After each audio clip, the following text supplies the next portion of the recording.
Hello, Assalamu alaikum friends. Welcome once again in our physics class, and I hope you all are good and fine. Now we are going to start this class with chapter number 13 of physics, which is propagation and reflection of light. तो बेटा chapter number 13 आज की class में start करेंगे, propagation and reflection of light. Last class में हमने chapter number 12 and कर लिया था, ठीक है. तो चैप्टर नंबर 13 में जो टॉपिक हम आज पढ़ने जा रहे हैं वो है बेटा रिफ्लेक्शन ऑफ लाइट, ठीक है. तो चैप्टर नंबर 13 क्या है, प्रोपोगेशन रिफ्लेक्शन ऑफ लाइट. पहले इसको हम डिस्कस करते हैं, ठीक है. उसके बाद चैप्टर के नाम को पहले हम डिस्कस करेंगे, उसके बाद फिर हम आएंगे रिफ्लेक्शन ऑफ लाइट. पहले रिफ्लेक्शन फिर लाइट, ये दोनों चीज़ें डिस्कस करने के बाद फिर रिफ्लेक्शन ऑफ लाइट से हम चैप्टर जो है वो स्टार्ट करेंगे. अच्छा बेटा, अगर हम चैप्टर देखें propagation and reflection of light, तो प्रोपोगेशन का मतलब होता है, प्रोपोगेशन मीन्स फैलना, ठीक है. लाइट जो है की बात हो रही है कि भाई लाइट जो है प्रोड्यूस होकर लाइट का स्प्रेड होना, फैलना, ठीक है. तो और रिफ्लेक्ट होना, ठीक है. ये सारी चीज़ें जो है वो आज इस चैप्टर में हम डिस्कस करेंगे कि रिफ्लेक्शन ऑफ लाइट, लाइट किस तरह से स्प्रेड होती है, उसके बाद रिफ्लेक्ट किस तरह से होती है, रिफ्लेक्शन ऑफ लाइट क्या है, ठीक है. तो ये सारी चीज़ें हम आज के चैप्टर में, चैप्टर नंबर 13 में डिस्कस करेंगे, ठीक है. तो रिफ्लेक्शन ऑफ लाइट स्टार्ट करने से पहले हम पहले बात करते हैं भाई रिफ्लेक्शन. ये रिफ्लेक्शन क्या है? रिफ्लेक्शन का मतलब क्या है कि अगर कोई भी बॉडी एक मीडियम से ट्रैवल करके किसी दूसरी मीडियम की सरफेस से स्ट्राइक हो करके वापस आ जाए, ठीक है, प्रीवियस मीडियम में, तो ये फिनोमेना प्रोसेस कहलाता है रिफ्लेक्शन. मतलब एक बॉडी गई किसी मीडियम की सरफेस से टकरा के वापस उसी मीडियम में आ गई, ठीक है. तो ये प्रोसेस, ये फिनोमेना क्या कहलाता है? रिफ्लेक्शन, ठीक है. अब लाइट क्या है? एक ऐसी form of energy by which we can see anything in front of an eye, ठीक है बेटा. वो फॉर्म ऑफ एनर्जी जिसकी वजह से हम अपनी आई से ऑब्जेक्ट्स को देख सकते हैं, ठीक है. वो फॉर्म ऑफ एनर्जी क्या कहलाती है बेटा? लाइट. तो ऑब्जेक्ट्स जो हम देखते हैं वो किसकी वजह से दिखते हैं बेटा? लाइट की वजह से. अगर लाइट होगी तो ऑब्जेक्ट्स हम देख सकेंगे, सराउंडिंग में जो भी ऑब्जेक्ट्स हैं. लेकिन अगर लाइट ही नहीं है तो सराउंडिंग ऑब्जेक्ट्स या सराउंडिंग में हम कुछ भी नहीं देख सकते. मतलब फॉर एग्जाम्पल अगर बात करते हैं इन मार्कर्स की, तो इन मार्कर्स पे लाइट पड़ रही है, लाइट रिफ्लेक्ट हो रही है इन मार्कर्स से, जब ये मार्कर्स हमें नजर आ रहे हैं, ठीक है. अगर यहाँ पे इन मार्कर्स पे लाइट नहीं पड़े, लाइट पड़ना बंद हो जाए, तो ये मार्कर्स हमें नहीं नजर आए, ठीक है बेटा. तो लाइट की वजह से, ठीक है, हम सराउंडिंग ऑब्जेक्ट को देख सकते हैं, ठीक है. ठीक है, हम अपनी आंखों से तो देख रहे हैं, ठीक है, लेकिन लाइट की वजह से देख रहे हैं, ठीक है. फॉर एग्जाम्पल अगर हम रूम्स की लाइट्स ऑफ कर दें, ठीक है, और रूम में कोई बिल्कुल सारे पॉइंट्स जो है वो क्लोज कर दें, रूम बिल्कुल क्लोज कर दें और इसके अंदर कोई फॉर्म ऑफ एनर्जी नहीं आ सकती, ठीक है, और लाइट्स रूम की ऑफ कर दें, तो रूम के अंदर जितने भी ऑब्जेक्ट्स हैं हमें कोई भी ऑब्जेक्ट नजर नहीं आएगा, सिर्फ अंधेरा नजर आएगा, ठीक है. तो फिर क्या है कि अगर उसमें कोई एक लाइट ऑन करें तो लाइट जैसी पड़ेगी ऑब्जेक्ट्स पे, हमें सराउंडिंग के सारे ऑब्जेक्ट्स नजर आने शुरू हो जाएंगे, ठीक है बेटा. तो लाइट वो फॉर्म ऑफ एनर्जी, आप अगर चाहें तो लाइट की डेफिनेशन लिख सकते हैं कि it is a form of energy by which we can see anything in front of an eye, ठीक है बेटा. तो लाइट के बाद अब हमने रिफ्लेक्शन डिस्कस कर लिया, लाइट डिस्कस कर लिया, अब पूरा टॉपिक हम मिला के पढ़ेंगे रिफ्लेक्शन ऑफ लाइट. तो बेटा रिफ्लेक्शन ऑफ लाइट क्या है कि लाइट का किसी मीडियम से ट्रैवल करते हुए आना और किसी दूसरी मीडियम की सरफेस से टकरा के वापस आ जाना, वापस बाउंस बैक होना, ठीक है, वो क्या कहलाता है बेटा? रिफ्लेक्शन, ठीक है. उसका एक रफ स्केच मैंने बनाया हुआ है, ठीक है. तो ये डिस्कस करने से पहले रिफ्लेक्शन ऑफ लाइट की डायग्राम यहाँ पे मैंने आप लोगों को समझाने के लिए बनाई हुई है, ठीक है. और इसको मजीद हम जो है वो लेबल करेंगे, इसको मजीद डिस्कस करेंगे. उससे पहले एक दफ़ा और दोबारा रिफ्लेक्शन ऑफ लाइट डिस्कस कर लेते हैं कि रिफ्लेक्शन ऑफ लाइट क्या है. कि अगर किसी एक मीडियम से लाइट रे आ रही है ट्रैवल करते हुए, तो किसी दूसरे मीडियम की सरफेस से टकरा के वापस अगर लाइट रे आ जाती है, ठीक है, वापस आ जाती है प्रीवियस मीडियम में, तो ये फिनोमेना, ये प्रोसेस कहलाता है रिफ्लेक्शन ऑफ लाइट. मीन्स एक आपके पास सरफेस है, ठीक है, लाइट एक मीडियम से आ रही है ट्रैवल करते हुए और किसी दूसरे मीडियम की सरफेस से टकरा के वापस जो है वो प्रीवियस मीडियम की तरफ जा रही है, तो ये फिनोमेना, ये प्रोसेस क्या कहलाता है बेटा? रिफ्लेक्शन ऑफ लाइट, ठीक है. अब लाइट रे आई एक मीडियम से ट्रैवल करते हुए, ठीक है, और टकरा के किसी दूसरे मीडियम की सरफेस से टकरा के यहाँ पे वापस चली गई प्रीवियस मीडियम में, ठीक है. तो ये फिनोमेना, ये प्रोसेस, लाइट रे आई, टकराई और टकरा के वापस चली गई, तो ये फिनोमेना क्या कहलाता है बेटा? Reflection of light. अच्छा, जो लाइट रे ट्रैवल करते हुए आ रही होती है बिफोर रिफ्लेक्शन, ठीक है, रिफ्लेक्शन से पहले, रिफ्लेक्शन के लिए जो लाइट रे ट्रैवल करते हुए किसी मीडियम से आ रही होती है, इस रे को हम बेसिकली इंसिडेंट रे का नाम देते हैं, ठीक है बेटा, कौन सी रे है, इंसिडेंट रे। और रिफ्लेक्ट होने के बाद जो लाइट ट्रैवल करते हुए वापस प्रीवियस मीडियम की तरफ जा रही है, इस रे को हम बेसिकली रिफ्लेक्टेड रे कहते हैं, ठीक है। तो जो लाइट रे ट्रैवल करते हुए आ रही है उस लाइट रे को हम कहते हैं इंसिडेंट रे, और टकराने के बाद जो लाइट रे वापस जा रही है उस रे को, टकराने के बाद जो वापस जा रही है उसको हम रिफ्लेक्टेड रे, ये आपके पास आ गई इंसिडेंट रे, और टकराने के बाद जो रिफ्लेक्ट होकर वापस जा रही है, ठीक है, तो उस रे को हम कहते हैं रिफ्लेक्टेड रे। और बीच में आप ये जो रेड लाइन देख रहे हैं ये बेसिकली नॉर्मल है, ठीक है, जिसको नॉर्मल रे भी कह सकते हैं। ये एक इमेजिनरी रे है जिसको हम नॉर्मल रे कह सकते हैं, कि ये वो रे है, ये वो लाइट रे है जो कि सरफेस से 90 डिग्री का एंगल फॉर्म करती है, हम खुद बनाते हैं, ठीक है। एक ऐसी लाइट रे आप देख सकते हैं, ये जो एंगल फॉर्म होगा, ठीक है, वो एंगल, ये जो एंगल फॉर्म होगा, ये एंगल यहाँ से रेड लाइट से आप देखें, ये जो एंगल सरफेस से ये 90 डिग्री, और यहाँ से देखें तो ये भी 90 डिग्री, ठीक है। मतलब कि वो रे जो कि सरफेस से 90 डिग्री का एंगल बनाए, उस रे को बेसिकली क्या कहते हैं बेटा, नॉर्मल रे कहते हैं। जहां से लाइट रे रिफ्लेक्ट हो रही है उस सरफेस से जो लाइट रे 90 डिग्री का एंगल बना रही है, उस इमेजिनरी लाइट रे को हम बेसिकली नॉर्मल का नाम देते हैं, ठीक है। तो आपने देखा जो लाइट रे ट्रैवल करते हुए आ रही है वो इंसिडेंट रे, रिफ्लेक्ट होकर जो रे वापस जा रही है उसको आपने नाम दिया रिफ्लेक्टेड रे, और एक रे आपने इमेजिनरी खुद बना दी जो कि सरफेस से 90 डिग्री का एंगल बना रही है, इस रे को आपने क्या नाम दे दिया बेटा, नॉर्मल। अब ज़रा देखिएगा यहाँ पे कि भाई ये है इंसिडेंट रे और ये है नॉर्मल। तो इंसिडेंट रे और नॉर्मल के बिटवीन ये जो बेटा एंगल फॉर्म होगा, इस एंगल को कहते हैं एंगल आई, और angle I means angle of incidence, angle of incidence, ठीक है बेटा। तो एंगल ऑफ इंसिडेंस क्या है कि the angle form between incident ray and normal is called as angle of incidence, ठीक है बेटा। और ये है रिफ्लेक्टेड रे, ये है नॉर्मल, इनके बिटवीन ये जो एंगल फॉर्म होगा बेटा, ये एंगल कहलाएगा angle R, means angle of reflection,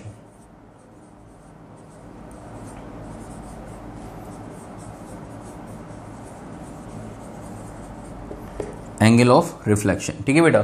तो दो एंगल हमने यहाँ पे पढ़े, एंगल आई और एंगल आर। एंगल आई क्या है, the angle form between incident ray and normal is called angle of incidence.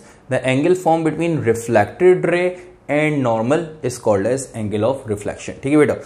तो इंसिडेंट रे और नॉर्मल के between angle of incidence form होता है, और रिफ्लेक्टेड रे और नॉर्मल के बिटवीन जो एंगल फॉर्म होता है उसको आपने यहाँ पे नाम दे दिया एंगल ऑफ रिफ्लेक्शन का। तो ये पूरा फिनोमेना, ये पूरा प्रोसेस है रिफ्लेक्शन ऑफ लाइट का, ठीक है बेटे। आई होप ये प्रॉपर डायग्राम आपको समझ में आ गई होगी। चलते हैं रिफ्लेक्शन ऑफ लाइट की डेफिनेशन की तरफ। तो हिंट डाल दिएगा डेफिनेशन की, और ये जो डेफिनेशन हम लिख रहे हैं बेटा ये है रिफ्लेक्शन ऑफ लाइट की, ठीक है बेटा। तो रिफ्लेक्शन ऑफ लाइट की डेफिनेशन लिखना स्टार्ट करें। व्हेन द लाइट रे travel in a medium, when the light ray travel in a medium and strike with the surface of another medium,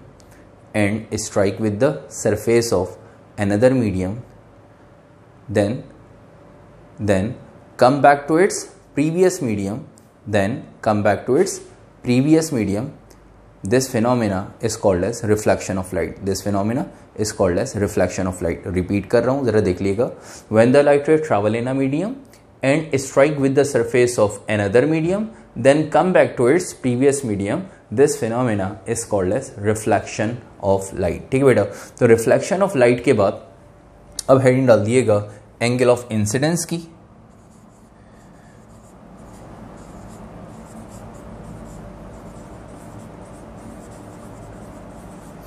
angle of incidence क्या है, angle of incidence पढ़ लेते हैं। Angle of incidence को angle आई से represent करते हैं बेटा, ठीक है। एंगल ऑफ इंसिडेंस की डेफिनेशन लिख लीजिएगा, एंगल ऑफ इंसिडेंस की हेडिंग डालें, ठीक है, और एंगल ऑफ इंसिडेंस को एंगल आई से रिप्रेजेंट कर दें। तो इसके बारे में लिखना स्टार्ट करें। The angle form between incident ray and normal, the angle form between incident ray and normal is called as angle of incidence.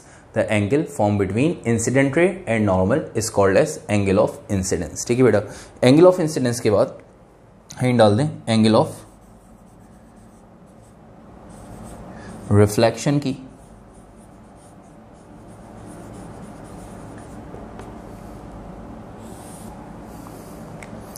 Angle of reflection means angle R. तो जो एंगल आर है ये है angle of reflection, और angle of reflection जो है वो कैसे फॉर्म हो रहा है, रिफ्लेक्टेड रे और नॉर्मल के बिटवीन जो एंगल फॉर्म हो रहा है इस एंगल को कहते हैं angle R, means angle of reflection. ठीक है बेटा, तो इसकी डेफिनेशन लिख लीजिएगा, the angle form between reflected ray and normal, the angle form between reflected ray and normal is called as angle of reflection, is called as angle of reflection, is called as angle of reflection। ठीक है बेटे, यहाँ तक आगे reflection of light, angle of incidence, angle of reflection आप लोगों ने discuss कर लिया। ठीक है, अब हम चलते हैं नेक्स्ट टॉपिक की तरफ, और नेक्स्ट टॉपिक हमारे पास है लॉज ऑफ रिफ्लेक्शन। ठीक है, तो रिफ्लेक्शन के अब लॉज हम डिस्कस करने जा रहे हैं, तो हिंट डाल देनी है लॉज ऑफ रिफ्लेक्शन।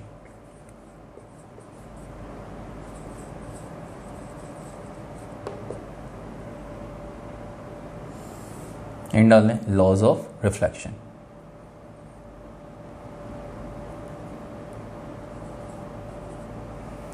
अच्छा बेटा, रिफ्लेक्शन के दो लॉज हैं।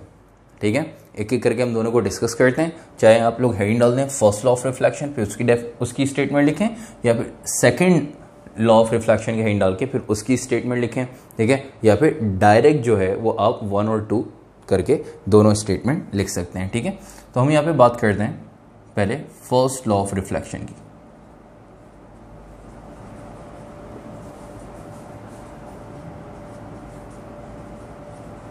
ठीक है, आप लोग 2 पॉइंट में अलग अलग स्टेटमेंट्स भी लिख सकते हैं, हम प्रॉपर यहाँ पे हेडिंग डाल के काम करेंगे। फर्स्ट लॉ ऑफ रिफ्लेक्शन, तो इसमें स्टेटमेंट कहीं डाल के पहले इसकी स्टेटमेंट लिखेंगे। ठीक है बेटा, तो फर्स्ट लॉ ऑफ रिफ्लेक्शन क्या है, फर्स्ट लॉ ऑफ रिफ्लेक्शन बताते हैं, जरा देखिएगा कि angle of incidence and angle of reflection both are same. ठीक है, इन केस ऑफ रिफ्लेक्शन या in case of reflection of light, incident angle of incidence और एंगल ऑफ रिफ्लेक्शन ये हमेशा क्या होंगे बेटा, सेम होंगे। ठीक है, ये है फर्स्ट लॉ ऑफ रिफ्लेक्शन। ठीक है, तो फर्स्ट लॉ ऑफ रिफ्लेक्शन के बारे में लिखना स्टार्ट करें। द एंगल ऑफ स्टेटमेंट कहीं डालें और स्टेटमेंट लिखिएगा फर्स्ट लॉ ऑफ रिफ्लेक्शन की, कि the angle of incidence must be equal to the angle of reflection. First law of reflection, angle of incidence is equal to the angle of reflection, या angle of incidence must be equal to the angle of reflection। ठीक है बेटा, ये है first law of reflection। ठीक है, क्या लिखा, angle of incidence is equal to the angle of reflection। ठीक है, और उसके नीचे चाहें तो आप ऐसे लिख सकते हैं कि angle I equals to angle R। ठीक है, ये फर्स्ट लॉ ऑफ रिफ्लेक्शन। तो इसके बाद हम डाल देंगे हम सेकेंड लॉ ऑफ रिफ्लेक्शन की।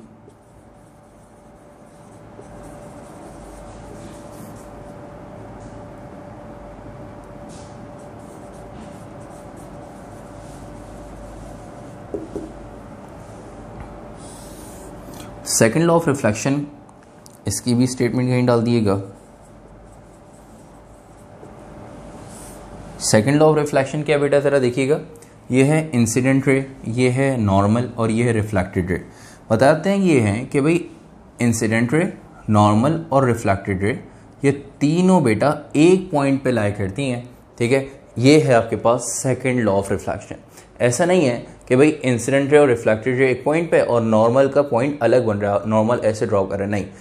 इंसिडेंट रे और रिफ्लेक्टेड रे के जहाँ पे इंटरसेक्टिंग पॉइंट होता है, नॉर्मल भी उसी पॉइंट पर आके इंटरसेक्ट करती है। इसी वजह से इंसिडेंट रे और रिफ्लेक्टेड रे ये तीनों एक पॉइंट पे लाई करते हैं।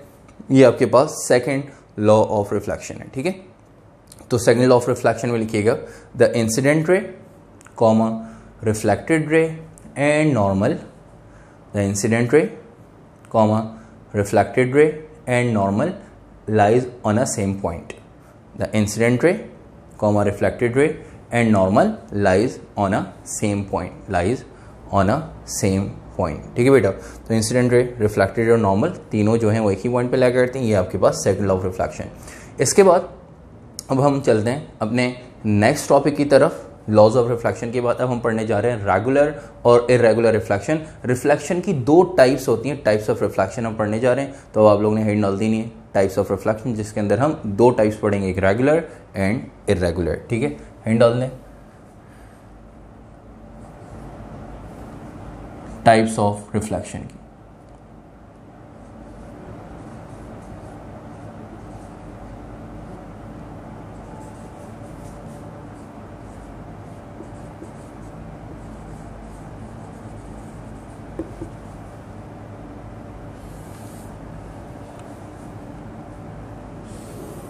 अच्छा बेटा, रिफ्लेक्शन की दो टाइप्स हम यहां पे पढ़ेंगे।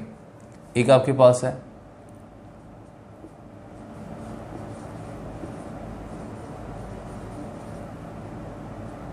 Regular reflection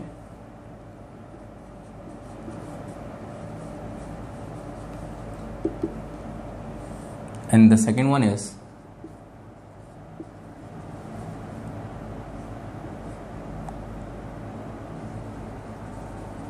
irregular reflection।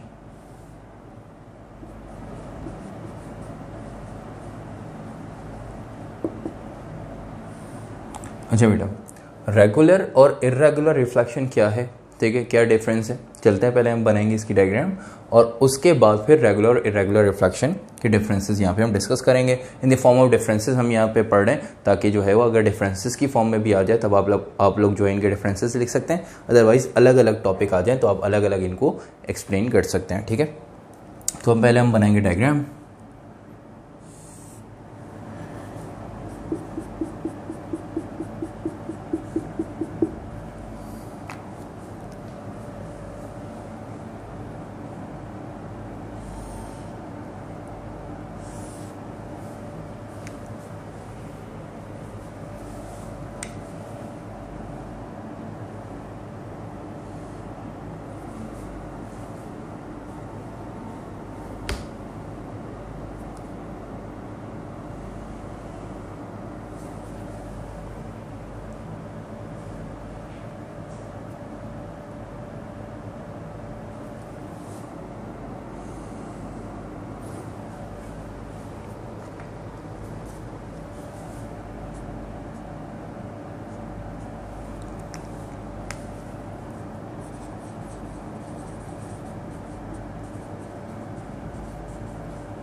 अच्छा बेटा देखिएगा, रेगुलर रिफ्लेक्शन में जो हमारे पास रिफ्लेक्शन होती है वो एक बिल्कुल स्मूथ सरफेस होती है, ठीक है, उससे लाइट रे रिफ्लेक्ट कर रही होती है। जब लाइट रे स्मूथ सरफेस से रिफ्लेक्ट करती है बेटा, तो यहाँ पे एंगल ऑफ इंसिडेंस और एंगल ऑफ रिफ्लेक्शन जो फॉर्म होंगे वो होंगे सेम, इक्वल।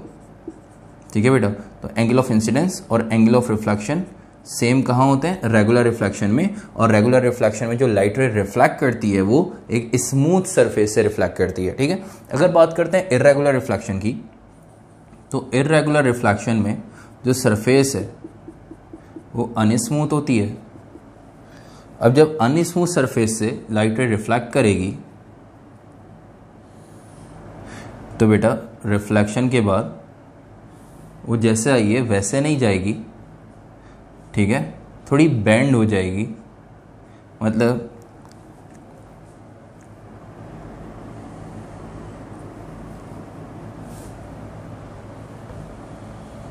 पहले हम बना लेते हैं नॉर्मल, फिर इसको डिस्कस करते हैं।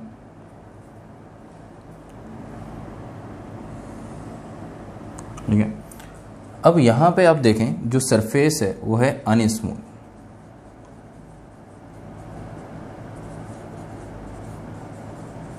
ठीक है, तो यहां पे जो एंगल ऑफ इंसिडेंस और एंगल ऑफ रिफ्लेक्शन जो फॉर्म हो रहे हैं, आप देख सकते हैं कि यहां पे एंगल ऑफ इंसिडेंस और एंगल ऑफ रिफ्लेक्शन सेम नहीं है। ठीक है, एंगल ऑफ इंसिडेंस और angle of reflection irregular reflection में सेम नहीं होते। इरेगुलर रिफ्लेक्शन में लाइट रे अनस्मूथ सरफेस से रिफ्लेक्ट करती है, जिसमें एंगल ऑफ इंसिडेंस और एंगल ऑफ रिफ्लेक्शन सेम नहीं होते। ठीक है, रेगुलर रिफ्लेक्शन और इरेगुलर रिफ्लेक्शन में पहला डिफरेंस कि रेगुलर रिफ्लेक्शन में स्मूथ सरफेस और इरेगुलर रिफ्लेक्शन में अनस्मूथ सरफेस। ठीक है बेटा, यह है रेगुलर और इरेगुलर रिफ्लेक्शन। फिर और क्या डिफरेंस है, कि भाई रेगुलर रिफ्लेक्शन में angle of incidence angle of reflection हमेशा क्या होंगे, सेम, और इररेगुलर रिफ्लेक्शन में एंगल ऑफ इंसिडेंस और एंगल ऑफ रिफ्लेक्शन सेम नहीं होते। ये तो दो मेजर पॉइंट हो गए। फिर बताते ये हैं कि भाई रेगुलर रिफ्लेक्शन से हम सिर्फ अपनी इमेज देख सकते हैं और इररेगुलर रिफ्लेक्शन से हम सिर्फ सराउंडिंग के ऑब्जेक्ट देख सकते हैं। ठीक है, मतलब सराउंडिंग में जितनी भी चीज़ें हम देख रहे हैं वो सिर्फ और सिर्फ इररेगुलर रिफ्लेक्शन की वजह से देख रहे हैं। ठीक है, मैंने आपको क्या बताया था कि भाई लाइट, बिल्कुल जैसे ही हमने आज की क्लास स्टार्ट की और लाइट हमने डिस्कस की कि लाइट क्या है, कि वो फॉर्म ऑफ एनर्जी जिसकी वजह से हम अपने सराउंडिंग में जितने भी ऑब्जेक्ट्स हैं उनको देख रहे हैं। ठीक है, तो लाइट ऑब्जेक्ट्स पे पड़ती है तो वो ऑब्जेक्ट नज़र आते हैं। जब लाइट ऑब्जेक्ट पे पड़ती है, ठीक है, और तो ऑब्जेक्ट से रिफ्लेक्ट होके जब जाएगी तो वो ऑब्जेक्ट हमें नज़र आएगा।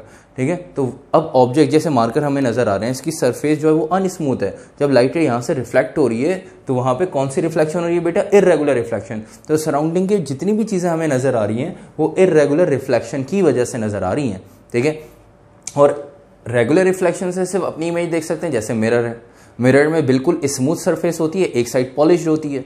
ठीक है, इसके बाद अगला टॉपिक हम मिरर का पढ़ेंगे। बिल्कुल स्ट्रेट सरफेस है, स्मूथ सरफेस, एक साइड पॉलिश्ड है, तो हमें बिल्कुल क्लियर अपनी इमेज नजर आ रही होती है। ठीक है, तो रेगुलर रिफ्लेक्शन से हम सिर्फ थ्रू मिरर हम अपनी इमेज देखते हैं और इररेगुलर रिफ्लेक्शन से हम सराउंडिंग के सारे ऑब्जेक्ट्स को देख रहे होते हैं। ठीक है बेटा, तो रेगुलर रिफ्लेक्शन और इररेगुलर रिफ्लेक्शन के बारे में लिखना स्टार्ट करें। फर्स्ट पॉइंट में इनके लिखेंगे डेफिनेशन और बाकी दो पॉइंट में इनके मजीद डिफरेंसेस लिखेंगे। ठीक है, अब डिफरेंसेस के फॉर्म में आए तो आप डिफरेंसेस लिख सकते हैं, और अगर आपके पास अलग से टॉपिक आ जाए तो अलग से दोनों को एक्सप्लेन कर सकते हैं।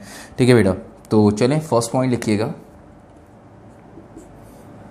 दोनों में फर्स्ट पॉइंट लिखें। It is a type of reflection, it is a type of reflection, regular reflection में लिखिएगा, it is a type of reflection, it is a type of reflection in which light reflected by smooth surface, light reflected by smooth surface। और irregular reflection में क्या लिखेंगे बेटा, it is a type of reflection in which light reflected by unsmooth surface, it is a type of reflection in which light reflected by unsmooth surface। एक ही point हो गया। फिर second point लिखेंगे। Second point में लिखना है regular reflection में कि in case of regular reflection, in case of regular reflection angle of incidence is equal to the angle of reflection. In case of regular reflection angle of incidence is equal to the angle of reflection. अब चाहें तो उसके नीचे ये लिख लें इस तरह से एंगल की फॉर्म में, चाहे उससे वर्डिंग लिखें, बहुत है। ठीक है बेटा, तो it is a type in second point में क्या लिखा, in case of regular reflection angle of incidence is equal to the angle of reflection. Irregular में सेकंड पॉइंट क्या लिखेंगे, in case of irregular reflection angle of incidence is not equal to the angle of reflection. ठीक है, तो in case of irregular reflection angle of incidence is not equal to the angle of reflection. ठीक है बेटा, ये दोनों के आपने पॉइंट लिख लिए दो दो। फिर उसके बाद थर्ड पॉइंट लिखिएगा,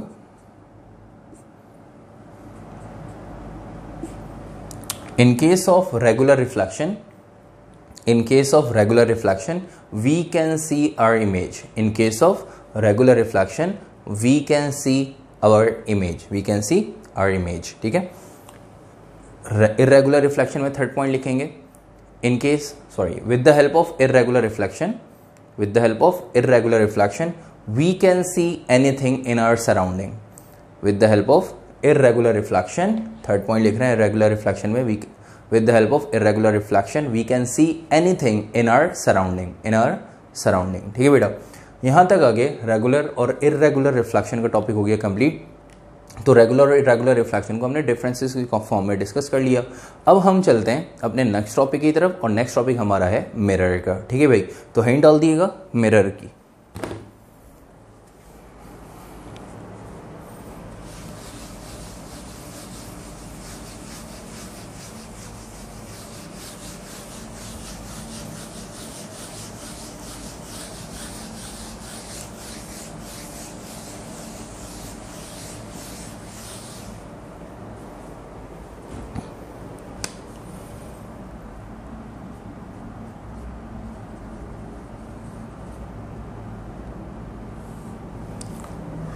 अच्छा बेटा, मिरर की बात करें तो मिरर क्या होता है बेटा, जिसको हम क्या कहते हैं, शीशा, ठीक है, और क्या कहते हैं, आईना, सही है। तो मिरर की जो उर्दू ट्रांसलेशन है वो क्या है, आईना, ठीक है, मतलब वो चीज़ जिससे हम अब इमेज देखते हैं तो उसको हम क्या कहते हैं बेटा, मिरर। तो मिरर क्या है, एक ऐसी रिफ्लेक्टेड सरफेस, ठीक है, जिससे हम अपनी इमेज देखते हैं, उसको हम क्या कहते हैं, मिरर। तो दो टाइप्स होती है मिरर की, एक प्लेन मिरर और एक स्फेरिकल मिरर, दोनों को हम डिस्कस करते हैं। चलें हिंट डालते हैं मिरर की।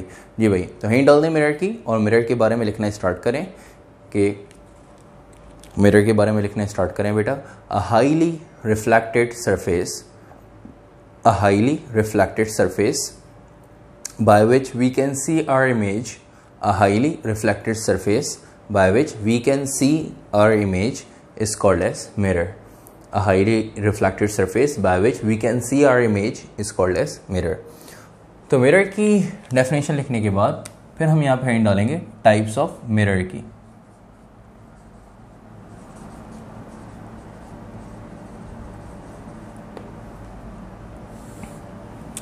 मिरर की आपके पास दो टाइप्स हैं बेटा, कौन कौन सी हैं? एक है प्लेन मिरर,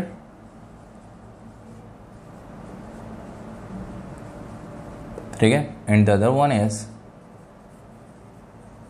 स्फेरिकल मिरर, ठीक है बेटा। तो प्लेन एंड स्फेरिकल ये दो टाइप्स हैं मिरर की, ठीक है। तो अब हम बात करते हैं यहाँ पे प्लेन मिरर की। तो प्लेन मिरर क्या है वो देख लीजिएगा, हिंट डाल दें प्लेन मिरर की।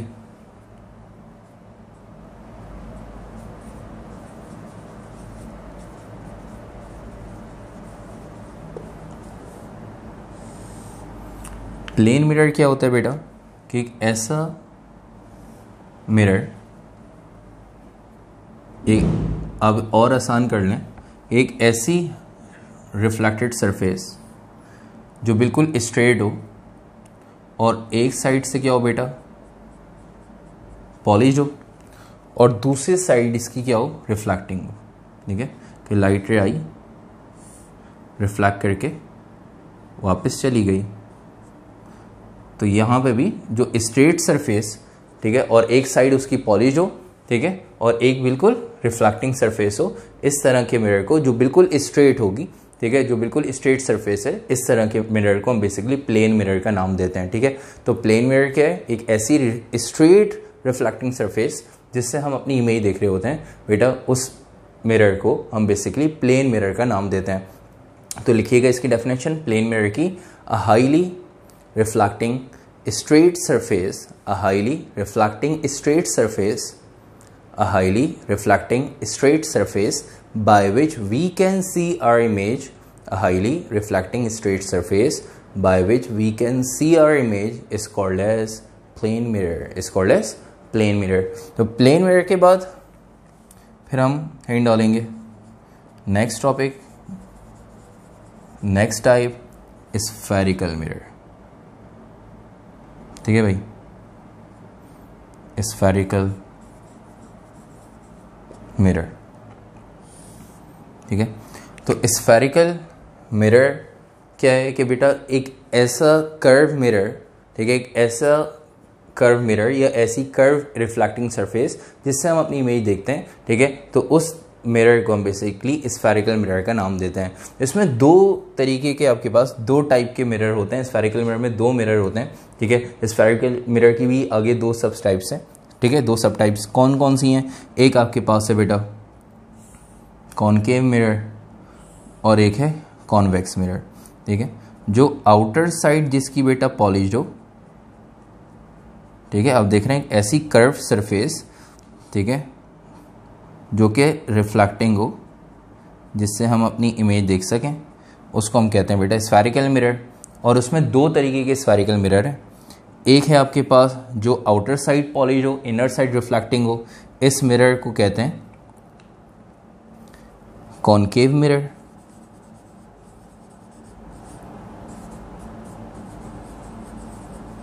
और जो इनर साइड जिसकी पॉलिश हो और आउटर साइड रिफ्लेक्टिंग हो, इसको कहते हैं बेटा कॉन्वेक्स मिरर।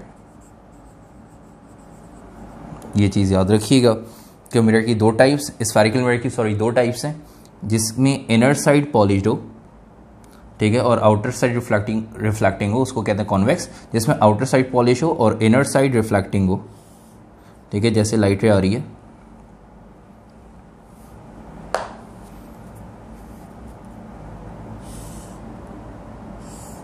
और इनर साइड से रिफ्लेक्ट करके वापस जा रही है, ठीक है।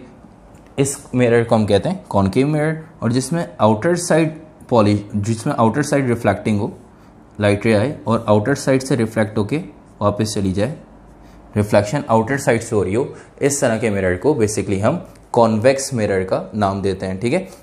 तो concave mirror inner side polish और convex mirror outer side, concave mirror जो है वो outer side polish, inner side reflecting, और कॉन्वेक्स बेटा इनर साइड पॉलिश्ड है और आउटर साइड रिफ्लेक्टिंग है, ठीक है। तो ये है कॉन्वेक्स और कॉनकेव मिरर, और इनको क्या कहते हैं, स्फेरिकल मिरर। तो स्फेरिकल मिरर की पहले हम लिखेंगे डेफिनेशन, फिर हम आएंगे उसकी टाइप्स कॉन्वेक्स और कॉनकेव की तरफ।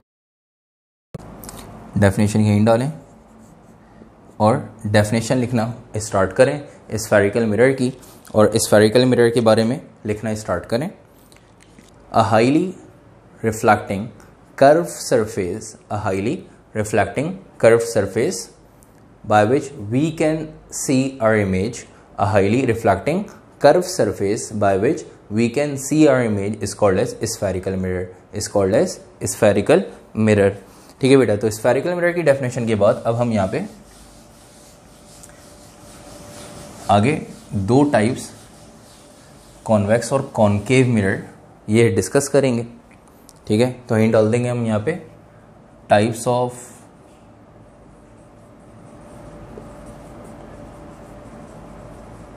Spherical mirror.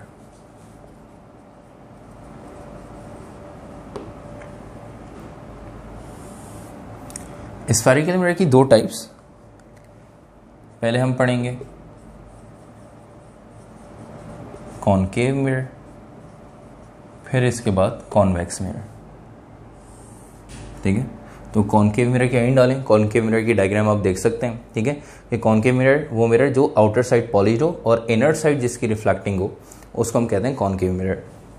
तो कॉनकेव मिरर में लिखिएगा, it is a type of spherical mirror, it is a type of spherical mirror which is polished from outer side, which is polished from outer side and reflecting from inner side. It is a type of spherical mirror which is polished from outer side and reflecting from inner side, ठीक है बेटा। इसके बाद यहीं डाल दिएगा convex mirror की।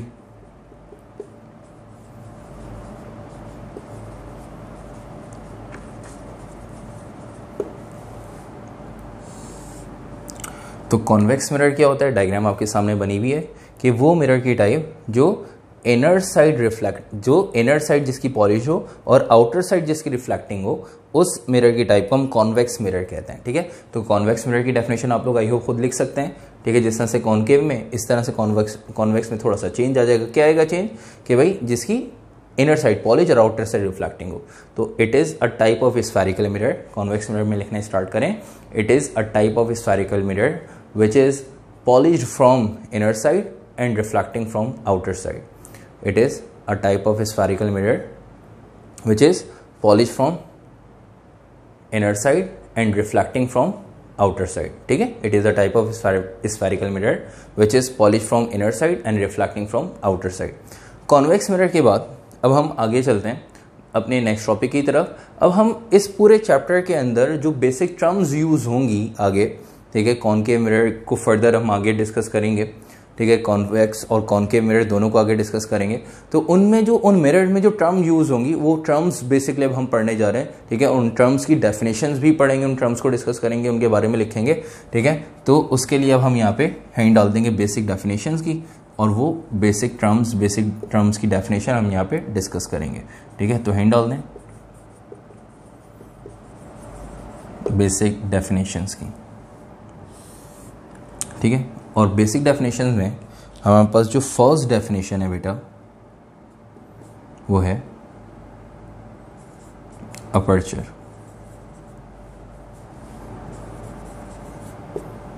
Hand डाल दिएगा aperture की। अपर्चर क्या है ज़रा देखिएगा। अपर्चर के बारे में बताते ही हैं कि भाई जो मिरर का साइज है, ठीक है बेटा, ये साइज बेसिकली क्या कहलाता है? अपर्चर, ठीक है, जिसको आप कह सकते हैं मिरर की हाइट, मिरर का साइज, यहाँ से यहाँ तक का ये जो पूरा साइज है मिरर का, ये साइज क्या कहलाता है बेटा? अपर्चर।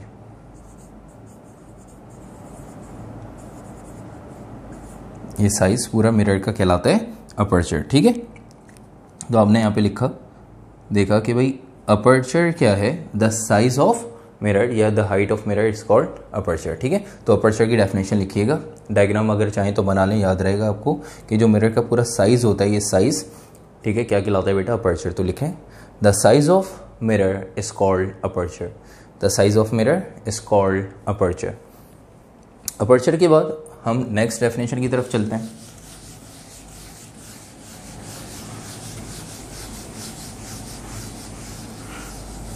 और जो नेक्स्ट डेफिनेशन है बेटा वो है पोल की, ठीक है।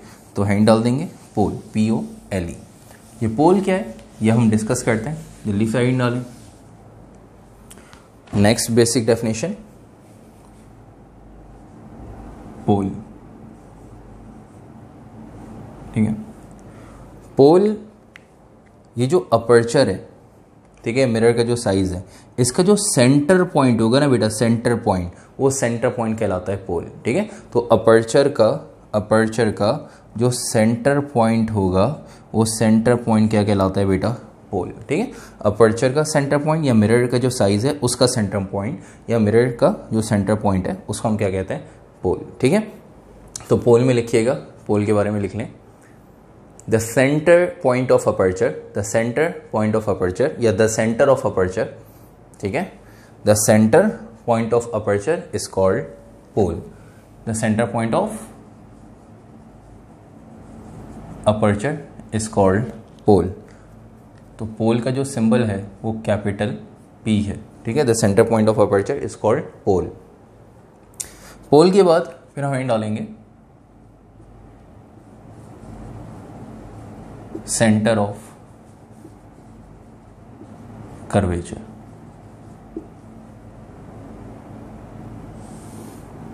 तो सेंटर ऑफ कर्वेचर क्या है बेटा? कि वो उस मिरर का सेंटर पॉइंट, ठीक है। अब यहाँ पे हम बात कर रहे हैं बेटा किसकी? कॉनकेव मिरर पे हम सारी चीज़ें पढ़ रहे हैं। कौन सा मिरर यूज़ कर रहे हैं आप देख रहे हैं, कौन सा मिरर यूज़ कर रहे हैं हम यहाँ पे? Concave mirror. तो आगे जाके भी फर्दर कॉनकेव, ठीक है, मतलब स्फेरिकल मिरर, कॉनकेव हो या कॉन्वेक्स हो।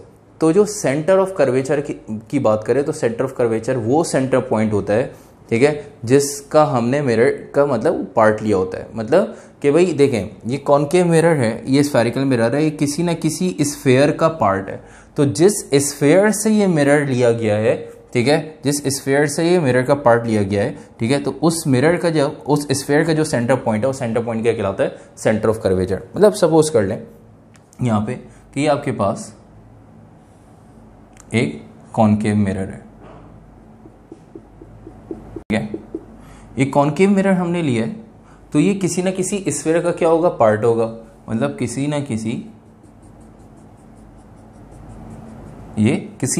स्फेयर का पार्ट है, ठीक है। तो हमने क्या किया है कि कॉनकेव मिरर जो लिया है वो एक कर्व मिरर है, ठीक है। तो कर्व रिफ्लेक्टिंग सरफेस है, ये किसी भी स्फेयर का पार्ट है, ठीक है। स्फेयर में से हमने एक पार्ट निकाल के कॉनकेव मिरर ले लिया, ठीक है। एक स्फेयर, उसके अंदर से क्या करा? एक पार्ट निकाल लिया। तो ये जो पार्ट है, ठीक है, वो ले लिया यहाँ पे, कोई भी पार्ट, यहाँ से एक पार्ट ले लें, ठीक है।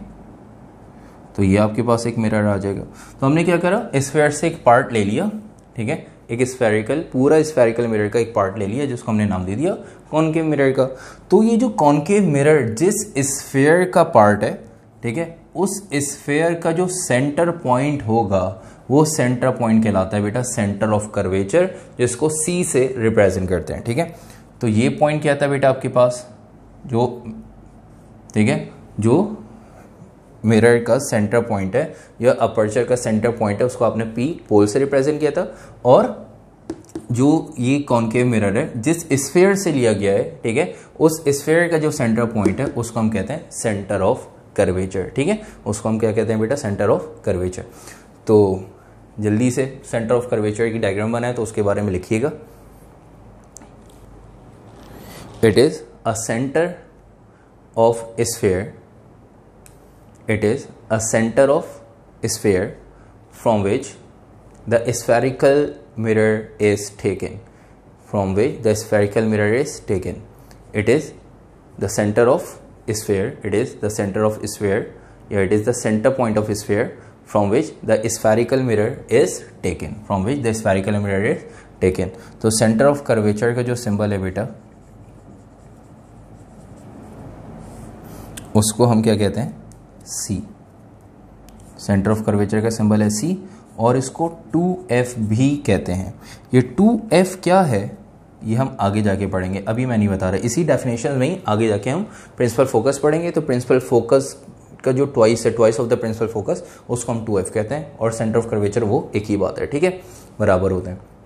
तो अभी फिलहाल इतने समझे, सेंटर ऑफ कर्वेचर का सिंबल C है, 2F भी कहते हैं। क्या होता है 2F, अभी थोड़ी देर में हम डिस्कस करते हैं। सेंटर ऑफ कर्वेचर के बाद हिंट डाल दिएगा,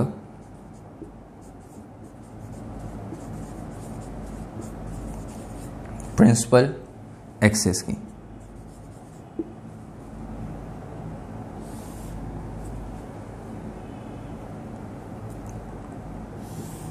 तो प्रिंसिपल एक्सिस क्या है बेटा, देखिएगा, पहले हम बनाते हैं डायग्राम कि आपके पास एक कॉनकेव मिरर,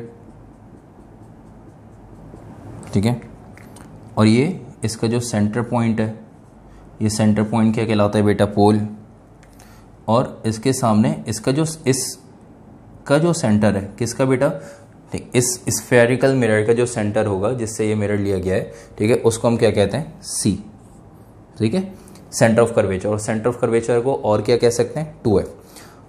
तो प्रिंसिपल एक्सिस वो इमेजिनरी लाइन जो कि सेंटर ऑफ कर्वेचर और पोल से पास होती है, इस इमेजिनरी लाइन को प्रिंसिपल एक्सिस का नाम देते हैं, ठीक है बेटा। वो इमेजिनरी लाइन जो कि सेंटर ऑफ कर्वेचर और पोल से पास हो रही होती है, उस इमेजिनरी लाइन को प्रिंसिपल एक्सिस कहते हैं, ठीक है बेटा। तो प्रिंसिपल एक्सिस इसके बारे में लिखना स्टार्ट करें बेटा। प्रिंसिपल एक्सिस की डायग्राम बनाए और प्रिंसिपल एक्सिस के बारे में लिखिएगा। The imaginary line passes through the imaginary line passes through center of curvature and pole.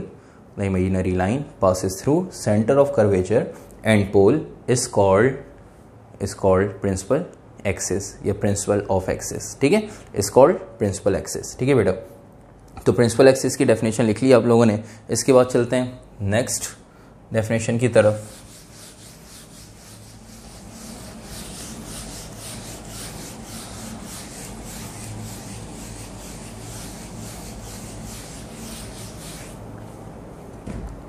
और जो नेक्स्ट डेफिनेशन है वो है बेटा आपके पास रेडियस ऑफ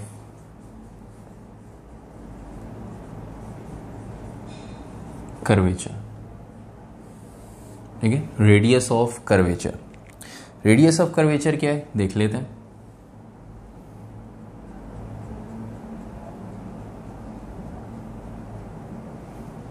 ठीक है भाई, ये आपके पास एक कॉनकेव मिरर, ये है प्रिंसिपल एक्सिस, ठीक है, इमेजिनरी लाइन है जो कि कहाँ से पास होती है, पोल से और सेंटर ऑफ कर्वेचर से। सेंटर ऑफ कर्वेचर को और क्या कहते हैं बेटा, सेंटर ऑफ कर्वेचर को और 2F भी कहते हैं, यहां पे हमने पढ़ा। देखें रेडियस ऑफ कर्वेचर क्या है, radius of curvature centre of curvature और पोल, सेंटर ऑफ कर्वेचर और पोल के बिटवीन जो डिस्टेंस है बेटा, इस डिस्टेंस को हम रेडियस कहते हैं, रेडियस ऑफ कर्वेचर कहते हैं, ठीक है। तो सेंटर ऑफ कर्वेचर C क्या है, सेंटर ऑफ कर्वेचर, और P क्या है, पोल, ठीक है। तो सेंटर ऑफ कर्वेचर और पोल के बिटवीन जो डिस्टेंस है वो क्या कहलाता है, रेडियस ऑफ कर्वेचर। आप खुद देखें सेंटर ऑफ कर्वेचर क्या है कि भाई वो centre point from which the spherical mirror is taken, उस स्फेरिकल मिरर का सेंटर पॉइंट जहां से स्फेरिकल मिरर लिया गया है, ठीक है, तो उस सेंटर पॉइंट को हम कहते हैं स्फेरिकल मिरर। किसी भी स्फेरिकल मिरर का सेंटर पॉइंट क्या कहलाता है? Centre of curvature. तो बेटा सेंटर, किसी भी सर्कल के सेंटर से उसकी सरफेस तक का डिस्टेंस क्या कहलाएगा? रेडियस। तो बेटा ये स्फेरिकल मिरर का सेंटर है और ये क्या है? स्फेरिकल मिरर की सरफेस, तो उसको हम क्या कहते हैं? रेडियस ऑफ स्फेरिकल मिरर या फिर रेडियस ऑफ कर्वेचर का नाम देते हैं, रेडियस ऑफ कर्वेचर, ठीक है। और रेडियस ऑफ कर्वेचर को कैपिटल आर से रिप्रेजेंट करते हैं। तो रेडियस ऑफ कर्वेचर क्या है? सेंटर ऑफ कर्वेचर और पोल के बिटवीन जो डिस्टेंस है उसको कहते हैं रेडियस ऑफ कर्वेचर, ठीक है बेटा। तो रेडियस ऑफ कर्वेचर की डेफिनेशन, रेडियस ऑफ कर्वेचर के बारे में लिखना स्टार्ट करें। The distance between centre of curvature and pole, the distance between center of curvature and pole is called radius of curvature. The distance between center of curvature and pole is called radius of curvature. ठीक है बेटा। radius of curvature का जो symbol है वो लिख लीजिएगा आप लोग कि radius of curvature का जो सिंबल है वो है R, कैपिटल R, ठीक है। radius of curvature के बाद अब आ जाए नेक्स्ट टॉपिक पे, और नेक्स्ट टॉपिक है प्रिंसिपल फोकस। देखें प्रिंसिपल फोकस क्या है? वो पॉइंट जहां से तमाम लाइट रे रिफ्लेक्शन के बाद कन्वर्ज होके जा रही होती हैं, ठीक है, कन्वर्ज होके पास हो रही होती हैं, उस पॉइंट को बेसिकली प्रिंसिपल फोकस का नाम देते हैं, ठीक है। तो देखें क्या होता है, अभी आपको समझ में आ जाएगा। यह है आपके पास एक कॉनकेव मिरर,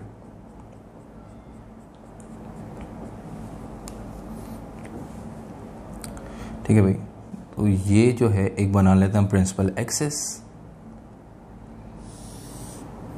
ठीक है। ये पॉइंट क्या कहलाता है बेटा? पोल, ठीक है। और ये क्या है? सी, जिसको 2FB कहते हैं, सही है। अब देखें हम यहाँ पे पढ़ने जा रहे हैं क्या?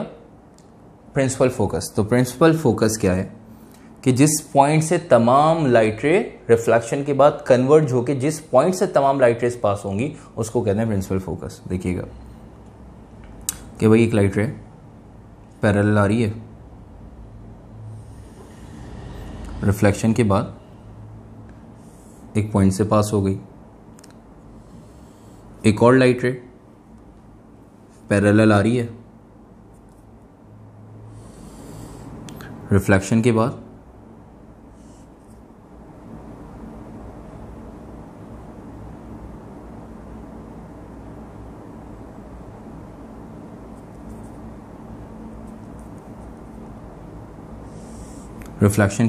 ये भी इस पॉइंट से पास हो गई, ठीक है। ये दो लाइट रेज आई, रिफ्लेक्शन के बाद ये इस पॉइंट से पास हो गई, ठीक है।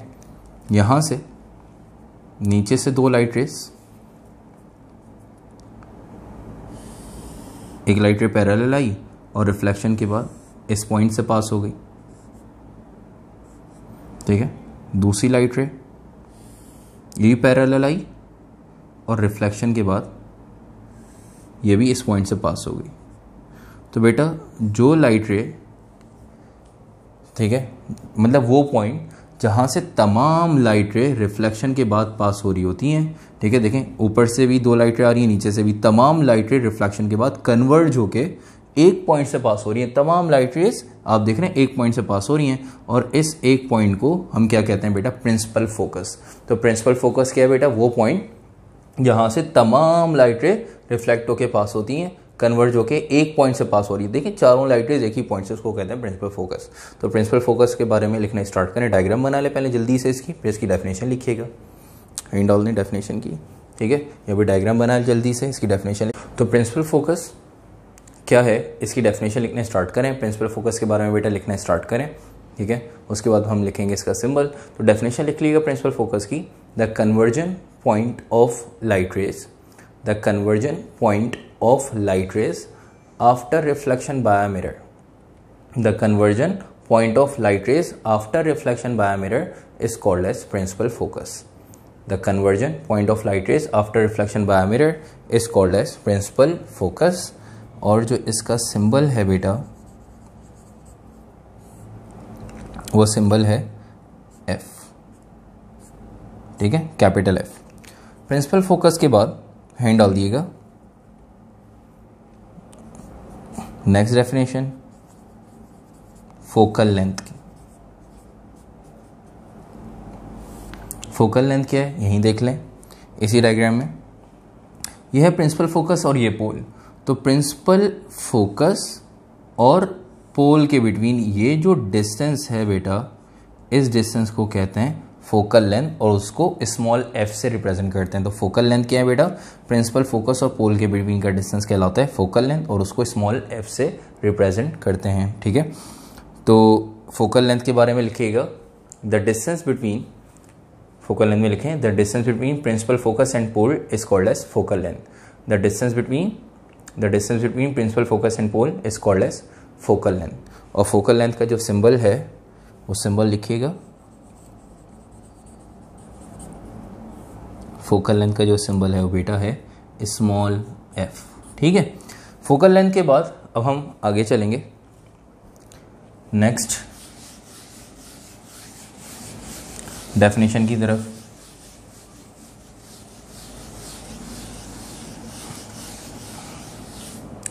और जो नेक्स्ट डेफिनेशन है हमारे पास,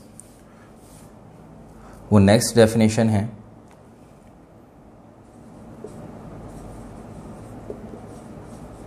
ऑब्जेक्ट डिस्टेंस। ये ऑब्जेक्ट डिस्टेंस क्या होता है, ठीक है।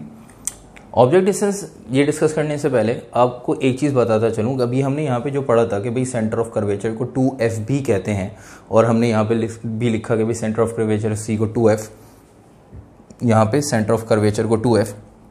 देखें बेटा, तो c सेंटर ऑफ कर्वेचर है, इसको आपने 2f का नाम दिया, ठीक है। ये क्या है कि भाई देखें ये है प्रिंसिपल फोकस f, तो f यहाँ से लेके यहाँ तक f है, ठीक है। और ये डिस्टेंस भी क्या होता है, ये डिस्टेंस और ये डिस्टेंस इस डायग्राम के अकॉर्डिंग सेम नहीं है, ठीक है। अगर आप देखें तो अगर ये f है तो इसका मतलब सेंटर ऑफ कर्वेचर कहाँ होगा, सेंटर ऑफ कर्वेचर यहाँ होगा, ये है सेंटर ऑफ कर्वेचर, ठीक है, ये पॉइंट। तो मतलब ये अगर f है, आप देख रहे हैं f, और इसको आपने क्या नाम दे दिया c या 2f का, मतलब इसका डबल है। मतलब अगर ये f है तो ये भी f होगा, और f प्लस f बन के मिलके f प्लस f मिलके क्या बना 2f। इसका मतलब ये डिस्टेंस प्रिंसिपल फोकस और पोल के बिटवीन और प्रिंसिपल फोकस और सेंटर ऑफ कर्वेचर के बिटवीन सेम होता है। इन दोनों को ऐड करते हैं तो f प्लस f 2f, जब भी सेंटर ऑफ कर्वेचर को 2f भी कहते हैं, सही है। तो इससे आप एक चीज़ और भी देख सकते हैं, वो क्या कि भाई सेंटर ऑफ कर्वेचर और पोल के बिटवीन जो डिस्टेंस उसको आपने r का नाम दिया, ठीक है। तो सेंटर ऑफ कर्वेचर और पोल के बिटवीन जो डिस्टेंस है वो r है, और r बराबर है किसके, आप देख सकते हैं किसके, ठीक है, कि भाई ये डिस्टेंस अगर f है तो ये भी f होगा, तो f प्लस f 2f। तो यहाँ पे एक चीज़ और देख सकते हैं कि भाई रेडियस ऑफ कर्वेचर किसके बराबर है 2f के, सही है, कि भाई f प्लस f दोनों को ऐड करा तो आपके पास क्या आ गया भाई 2f। तो रेडियस ऑफ कर्वेचर बराबर है 2f के। अगर ये कंडीशन आपको समझ में आ गई तो आगे जाके न्यूमेरिकल जब हम करेंगे बेटा इस चैप्टर के, तब आपको कोई भी कन्फ्यूजन नहीं होगी कि रेडियस ऑफ कर्वेचर बराबर होता है 2f से, 2f के, f के फोकल लेंथ, बट 2 को नीचे ले आके डिवाइड करके फोकल लेंथ भी निकाल सकते हैं। अगर आपको रेडियस ऑफ कर्वेचर गिवन हो 2 मल्टीप्लाई और है नीचे ले आके डिवाइड कर दें तो यहाँ से फोकल लेंथ 2 नीचे आके डिवाइड हो जाएगा तो r/2। तो ये रिलेशन फोकल लेंथ का बन गया, ठीक है भाई। तो ये फोकल लेंथ का फॉर्मूला आ गया आपके पास f=r/2, ठीक है। तो ये जो है रिलेशन ये हम न्यूमेरिकल में यूज़ करेंगे, ठीक है भाई। तो आप अपने पास साइड में लिख लें ताकि आपको ये कन्फ्यूजन भी दूर हो जाए आप लोगों की। अब आते हैं अपने नेक्स्ट टॉपिक की तरफ, विच इज़ ऑब्जेक्ट डिस्टेंस। तो बेटा ये ऑब्जेक्ट डिस्टेंस क्या होता है ज़रा देखिएगा। ऑब्जेक्ट डिस्टेंस सिंपल बता दें भाई, ऑब्जेक्ट से लेके पोल तक का डिस्टेंस। अब ये ऑब्जेक्ट कहाँ होता है, कहाँ रखते हैं, कौन सा डिस्टेंस है, ज़रा देखिएगा। यहाँ से हम 2 टॉपिक्स पढ़ लेंगे, ऑब्जेक्ट डिस्टेंस भी, इमेज डिस्टेंस भी, ठीक है। सपोज कर लें ये आपके पास एक कॉनकेव मिरर है,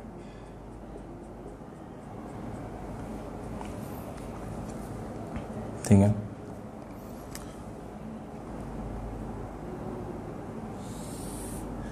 और ये जो है प्रिंसिपल एक्सिस,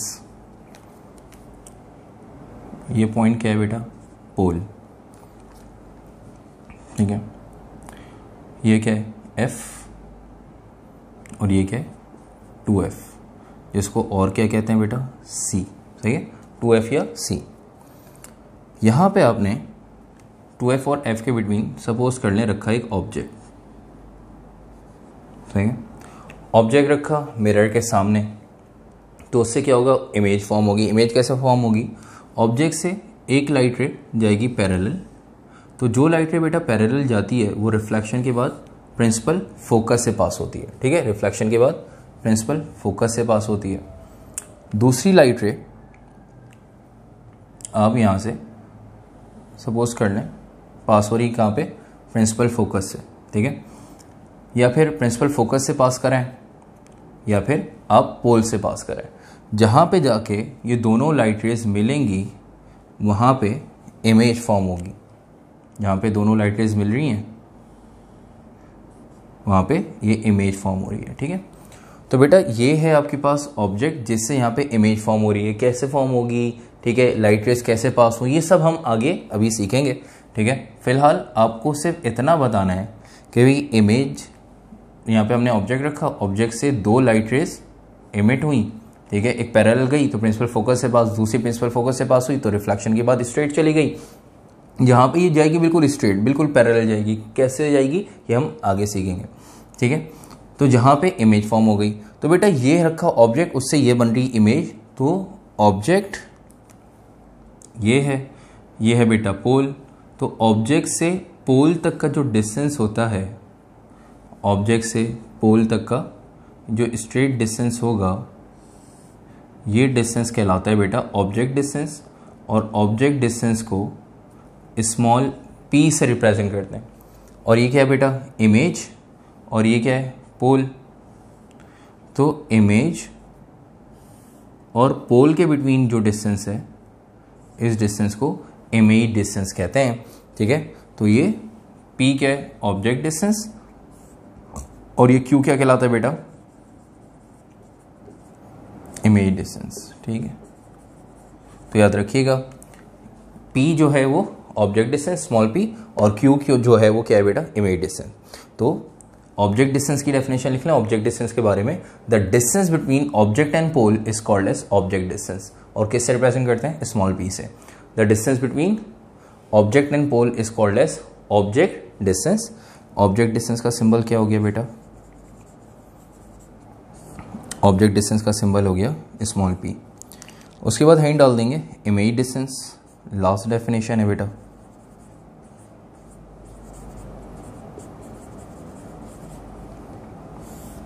इमेज डिस्टेंस में क्या लिखेंगे, the distance between image and pole is called as image distance. The distance between image and pole is called as image distance. और इमेज डिस्टेंस का सिंबल क्या होगा, इमेज डिस्टेंस का symbol होगा small q, ठीक है बेटा। तो इमेज डिस्टेंस का सिंबल क्या है यहाँ पे स्मॉल q, ठीक है। तो यहाँ तक आके आपकी बेसिक डेफिनेशंस जो हैं वो हो गई कंप्लीट। अब बेसिक डेफिनेशन जैसे ही आपकी कंप्लीट हो गई हैं तो बस इसके बाद जो नेक्स्ट टॉपिक है इंशाल्लाह वो हम नेक्स्ट क्लास में डिस्कस करेंगे, ठीक है। और नेक्स्ट टॉपिक में हम क्या करेंगे कि हम कॉनकेव और कॉन्वेक्स मिरर जो है इनके डिफरेंसेस, ठीक है, वो डिस्कस करेंगे। उसके बाद जो है इमेज फॉर्मेशन जो है वो डिस्कस करेंगे, और एक मिरर फार्मूला जो है वो हम ड्राइव करेंगे। बस क्लास को यहाँ पे एंड करेंगे, इंशाल्लाह नेक्स्ट क्लास में मुलाकात होती है। जाते जाते अगर आप लोगों ने लेक्चर लाइक नहीं किया, वीडियो लाइक नहीं की तो लाजमी लाइक करें, ठीक है, फ्रेंड्स में शेयर करें। नेक्स्ट क्लास में मुलाकात होती है, अपना ख्याल रखिएगा, अल्लाह हाफिज़।